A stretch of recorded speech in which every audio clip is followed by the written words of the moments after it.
எத்தனை ஆண்டுகளுக்கு முன்னாடி இது கட்டியிருப்பாங்க? ஐயா இது பல ஆயிரம் வருஷங்களுக்கு முன்னாடி ஓ. மன்னர் உக்கிரம பாண்டியன் ஆ.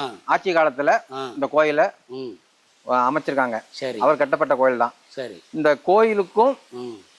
சங்கரநாயனர் கோயில், ஆ. சங்கர கோமதி, ஆ. சங்கரநாயனர் சுவாமிக்கும் தொடர்பு இருக்கு. தொடர்பு இருக்கு. மதுரை மீனாட்சி அம்மன் தொடர்பு இருக்கு. தொடர்பு இருக்கு. தொடர்பு இருக்குது. சுரங்கப்பாதை எது இருக்கு? சுரங்கப்பாதை இருக்கு. இருக்குங்க. இங்க இருந்து கோயிலுக்கு, பெரிய கோயிலுக்கு, சங்கர கோயிலுக்கு சுரங்கப்பாதை இருக்கு. ஒரு 30 ஆண்டுகளுக்கு முன்னாடி, 30 ஆண்டுகளுக்கு முன்னாடி ஒரு ஆசிரியர் ஐயா சிவகங்கை மாவட்டத்துல இருந்து இந்த மீனாட்சி சொக்கநாதர் அவர் கனவுல போய், அவர் பேரு ரூபானந்த சுவாமியார். ரூபானந்த சாமி பேரை வச்சது. சரி.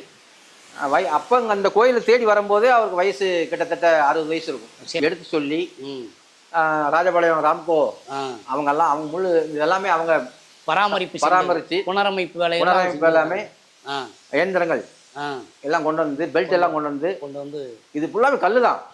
இந்த கல் அப்படியே கீழே இறக்காம செஞ்சாங்க. சரி. இன்னைக்கு இந்த கோயில்ல தினசரி பூஜை நடக்குது.